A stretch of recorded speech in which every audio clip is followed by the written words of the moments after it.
Bien, bonjour à tous. Donc, deuxième temps sur cette thématique frontières et épidémie, et notamment le cas du Covid-19. Donc, deuxième temps, cette fois, voir que la fermeture des frontières a effectivement été utilisée donc, pour lutter contre le Covid-19 et voir un petit peu ce qu'on peut en dire. Avec un premier temps dans cette réflexion sur pourquoi est-ce qu'on ferme les frontières. Alors, évidemment, ça paraît logique. Comme c'est la circulation des humains qui transmet le virus, il paraît logique qu'on veuille fermer les frontières pour empêcher que l'épidémie se propage entre les pays. Et de fait, sur cette carte, vous voyez l'ensemble des pays qui ont décidé, enfin au 31 mars 2020, j'ai pas trouvé de carte plus récente, qui ont décidé de fermer les frontières, soit partiellement, soit totalement. La grande majorité des pays a décidé de faire ça. Et cette situation est complètement inédite. On n'a jamais renforcé les frontières de manière aussi brutale dans l'histoire de l'humanité, quoi.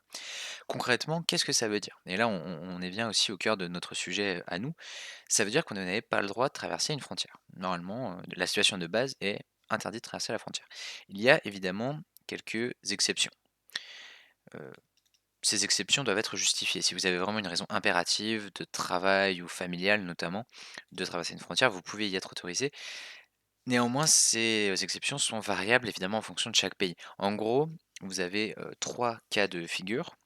Vous avez des pays qui interdisent l'arrivée de personnes venant des foyers de contamination, donc toutes sans exception. Donc si vous venez par exemple d'un pays qui est contaminé, vous n'avez pas le droit d'entrer dans le pays. Vous avez des pays qui autorisent à ne revenir uniquement que si vous avez la nationalité du pays. Par exemple en Chine, vous ne pouvez passer la frontière que si vous êtes chinois. Et enfin, vous avez également des pays qui ont décidé de d'interdire totalement, l'arrivée à tout le monde, quelle que soit la nationalité et la situation de la personne. Alors, très concrètement, ça veut dire quoi? C'est que on a à nouveau on a mobilisé des forces de police aux frontières. Heu, alors que c'était pas forcément le cas, avant.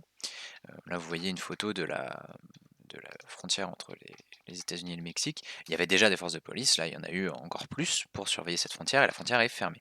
Vous avez également, deuxième possibilité concrète, des mesures de quarantaine. C'est-à-dire qu'une personne qui vient de traverser la frontière doit rester en isolement total pendant 2 semaines afin de s'assurer qu'elle ne soit pas porteuse, du virus. Vous avez également des contrôles qui sont renforcés avec des divers papiers plus ou moins enfin qui varient en fonction des pays, notamment, pour le cas de la France, vous avez une attestation de déplacement international que vous devez remplir pour montrer si vous êtes, autorisé ou pas à le faire. Et enfin, vous pouvez et tout ça se combine, hein, vous pouvez avoir des contrôles également de santé, notamment de température pour, vérifier, votre état de santé, notamment avant de prendre l'avion, par exemple. Donc vous avez toutes ces mesures qui changent vraiment la manière, enfin qui changent la frontière en fait, qui changent des frontières qu'auparavant il y avait un certain nombre de mesures, maintenant elles sont différentes. Dans le cas en plus, si on zoome un peu, notamment en ce qui concerne le cas européen, on était dans une zone, l'espace Schengen, qui était une zone de libre circulation. C'est-à-dire, on en a déjà parlé, vous n'aviez pas de contrôle aux frontières, quand vous passez une frontière de l'espace Schengen, il ne se passe rien, on ne contrôle pas votre identité, vous avez le droit de passer tant que vous êtes ressortissant d'un des pays de cet espace. Donc les frontières n'existaient quasiment, plus, elles avaient été effacées en tout cas, notamment en ce qui concerne les personnes, heu, et donc il y avait une libre circulation.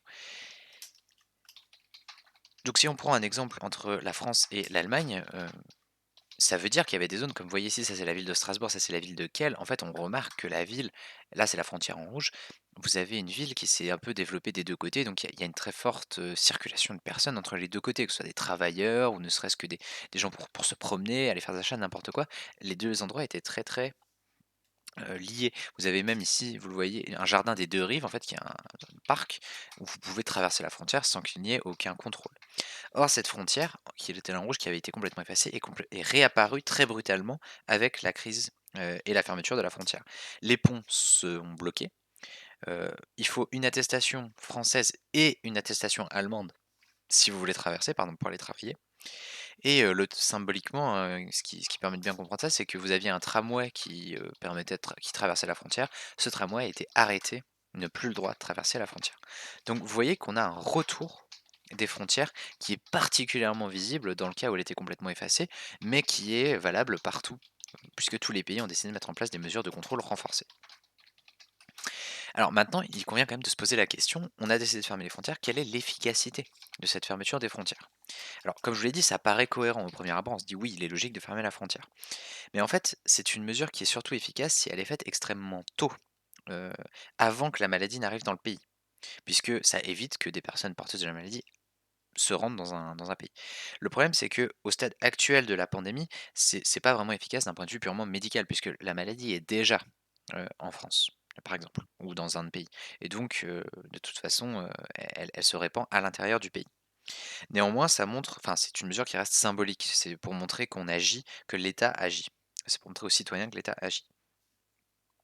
Parce que le problème, c'est que en fait, une seule personne, heu, peut théoriquement, vu le mode de transmission de la maladie, une seule personne peut contaminer tout un pays et donc une fermeture, réaliste, on va dire, de la frontière, n'est pas tenable, vous ne pouvez pas empêcher 0 personne de passer, le risque zéro sera extrêmement limité dans l'état actuel des choses.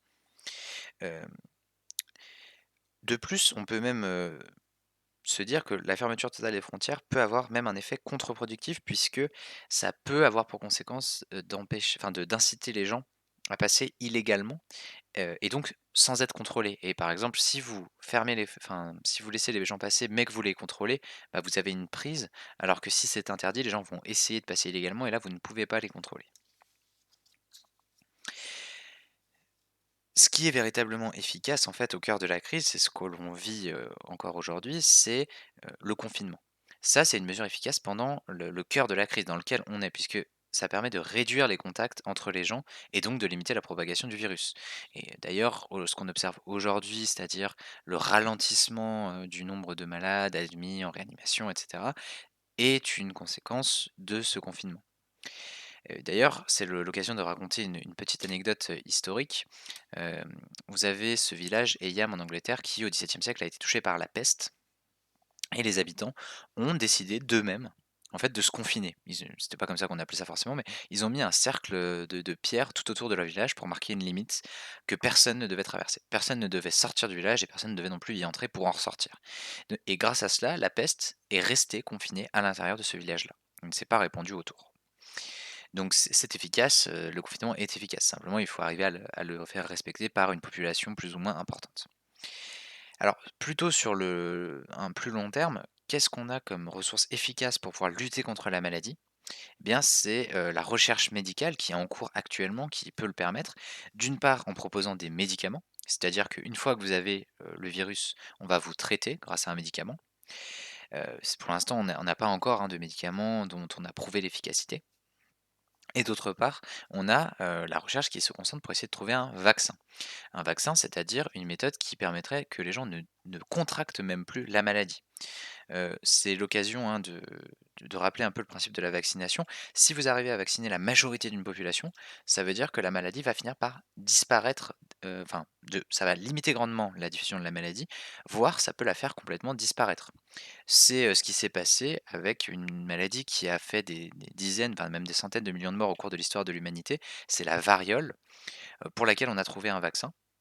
Heu et en fait, on a mené une campagne de vaccination à partir des années 1950, une grande campagne de vaccination à l'échelle internationale, qui a permis de faire disparaître la maladie. Aujourd'hui, l'UNICEF, estime que si on n'avait pas la vaccination, 5 millions de personnes par an mourraient, de la variole. Et donc ça, ce sont des mesures, les médicaments et le vaccin, qui ne vont pas arriver tout de suite, tout de suite. Il faut le temps que la recherche, avance et montre que c'est bien efficace et qu'il n'y a pas de risque par ailleurs. Et alors enfin, j'aimerais terminer sur un dernier point. On a vu que la fermeture des frontières était vue comme, une solution potentielle, mais d'une efficacité limitée pour ralentir, cette maladie. Posons-nous la question maintenant de l'ouverture des frontières comme moyen de lutte potentiel contre, le Covid-19. Oui, il y a une faute de frappe là, hein, c'est contre le Covid-19. En fait, pourquoi est-ce que, l'ouverture des frontières peut, permettre de lutter? Parce qu'elle permet une coopération des États contre, la maladie. On parlait de recherche médicale. Pour faire avancer la recherche médicale, bah, là, pour le coup, la mondialisation, c'est utile puisque ça favorise les échanges entre chercheurs, entre médecins et donc on va plus vite. Si, les différents laboratoires de recherche qui se trouvent partout dans le monde communiquent entre eux sur les résultats qu'ils obtiennent, on arrive plus vite à un résultat satisfaisant. Donc c'est la libre circulation, là en l'occurrence, des résultats médicaux qui permet cela. Ça, c'est le premier point. Deuxième point, l'ouverture des frontières permet également une solidarité entre les pays. Puisque les hôpitaux d'un pays peuvent servir à accueillir les malades d'un autre pays, ou des médecins d'un pays peuvent aller aider les médecins d'un autre pays. Par exemple, si vous savez que le problème de cette maladie, c'est qu'on doit admettre un certain nombre de patients en réanimation et que les places en réanimation sont limitées. Et donc s'il y a plus de place, on ne peut plus accueillir de nouvelles personnes. Mais néanmoins, il peut y avoir des places dans un hôpital qui se trouve ailleurs. Et ailleurs, ça peut être dans le pays, mais en dehors du pays. C'est ce qui s'est passé en France, notamment à partir de la région Grand Est et l'Île-de-France. On a envoyé à un moment de la maladie des malades, des patients depuis la France vers des régions voisines, mais aussi des pays voisins comme par exemple l'Allemagne. Vous avez ce phénomène, il s'est retrouvé, hein, entre plusieurs pays, entre la France et l'Allemagne, entre la Suisse également et la France, entre la Suisse et l'Allemagne et donc on a déplacé des malades dans des trains, c'est ce que je vous ai mis ici, pour qu'ils soient soignés dans un autre pays. Donc vous voyez que les collaborations et donc une ouverture, pas pour tout le monde, pas pour tout, mais une ouverture des frontières peut aussi être utile pour lutter contre cette maladie.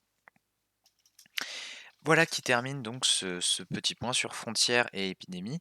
Donc comme d'habitude, hein, si vous avez des questions, vous n'hésitez pas et je vous souhaite une bonne journée, un bon courage à toutes et à tous.